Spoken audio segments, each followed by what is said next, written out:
Smiling, the princess replied that there was wine and a little bit of potion. Lady Prusse ordered this potion from her father. At first, she wanted to mix it herself, but the recipe turned out to be too complicated. It seemed to be starting to work, and it was time to move on to the other part of the plan. The princess approached Nevaeh and said that she was the one who spread all these rumors about her.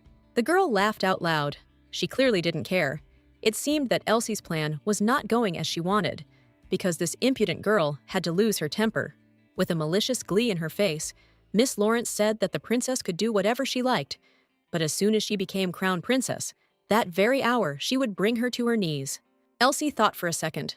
After all, the plan went as it should. She succeeded. Now everyone will definitely understand who the main character is here. That day, Elsie entered the banquet hall for the first time on the prince's arm. The emperor and empress always danced first. Afterwards, in order of seniority, the prince and princess danced. They always danced before the others. Elsie didn't care about these memories. She just always went towards this position in society. The princess wasn't going to let some slut ruin everything. Lady Prusse decided that from now on, everything would be her way. Miss Lawrence would never dance first at a banquet again. With an innocent face, Elsie asked the Marquis's daughter to calm down. Otherwise, she might fall. Through her teeth, Nevaeh gritted out that the princess would regret everything. She would not allow anyone to treat her like that. The atmosphere in the banquet hall clearly changed. Elsie began to calm the girl down, saying that she did not understand what she was talking about. Those present did not take their eyes off this scene. Nevaeh simply lost her temper. She pushed the princess away and screamed throughout the hall for her to get away from her. Lady Prusse wondered. The Marquis's daughter was too calm for someone who had been drugged. Could this really be her true face? Nevaeh approached Elsie and angrily asked if she knew him. The girl did not understand who they were talking about. She wanted to take Miss Lawrence aside and ask her more details, but now everyone was looking at them. The princess took the future crown princess by the shoulder to lead her to her room when she sharply pushed her away again. Everyone around started whispering that such behavior was unacceptable. A lady should not behave like that. Those around her were surprised why God chose this particular girl. Then Azel entered the game. She approached Nevaeh and began to shout loudly, "How dare she treat the princess like that? Because their princess is the kindest." Elsie's maid angered Miss Lawrence. She suddenly grabbed the girl's neck ornament and began to tear it apart. Azel begged him to stop. She screamed that God could not have chosen her, that she would never become crown princess, since only Elsie was worthy of that. Nevaeh swung her arm and hit the maid in the face with all her might, calling her a dirty commoner. The princess's plan was successful. Miss Lawrence played her part perfectly. Lady Prusse asked that all this be stopped immediately. Azel got into character perfectly. She began to address those present, asking them to look closely at Nevaeh. If she really were a child of prophecy, she would start beating an innocent person. The Marquis's daughter thought one blow was not enough. She swung again, but Elsie managed to stand in front of her maid, thereby protecting her, but receiving wounds on her face. Those present opened their mouths in horror. How could the child of prophecy hit someone and even maim them? It seems that Nevaeh began to come to her senses. The potion only worked for a short period of time. Now the veil has fallen. Lady Lawrence realized what she had just done, and those around her were whispering that the oracle must have been wrong. He couldn't have chosen such a girl as the crown princess. Looking into Nevaeh's eyes, Elsie publicly stated that she had doubted the new prophecy from the beginning. But if the prophecy was true, would this girl be able to bring peace and tranquility to the empire? Everyone around was whispering that the Marquise of Nevaeh was really not like them. Elsie walked up to the girl, took her hand, and whispered if she had heard the latest rumors about people not believing that God had chosen her. At that moment, the princess let go of the potential crown princess's hand, and the girl began to fall straight into the mountain of glasses standing behind her. The prince's hand grabbed Elsie by the shoulders. The girl clearly did not expect this. The princess could not understand why His Highness did not help Nevaeh, why he chose her. Thanks to the prince, Elsie was not hurt in the least. But the same could not be said for Miss Lawrence, who sat surrounded by shards of glass. Miss Prusse could not understand what His Highness had in mind. Tears flowed like a river from Nevaeh's eyes. She couldn't believe what had happened. It couldn't be. Elsie walked up to her, held out her hand, and asked if Lady Lawrence was hurt. Almost silently, the Marquise's daughter whispered someone's name. This made the princess wonder if it was a name after all. Then this was the first time the girl had heard it. Collecting her thoughts, Lady Lawrence vowed that she would not let this go. Elsie only told the girl that she didn't care that she was a child of prophecy. Such behavior was unacceptable. Everyone around was whispering that the princess was right. How could some Marchioness dare to raise her hand against the princess, that she would not be able to cope with the role of crown princess? That the oracle was wrong. With tears in her eyes, Navia turned to Elsie and said through clenched teeth that she was asking for punishment. The princess believed that there was no reason to punish her, and she asked her interlocutor, ironically, if she really thought that God had chosen her. Miss Lawrence, lowering her head, remained silent. Now everything fell into place. In this situation, something was clearly not right. That was enough for today. The princess had to wait for the girl to make a response. Elsie thought that at least in this situation, the prince would help Navia. But no. Something was happening between these two, and something clearly not good.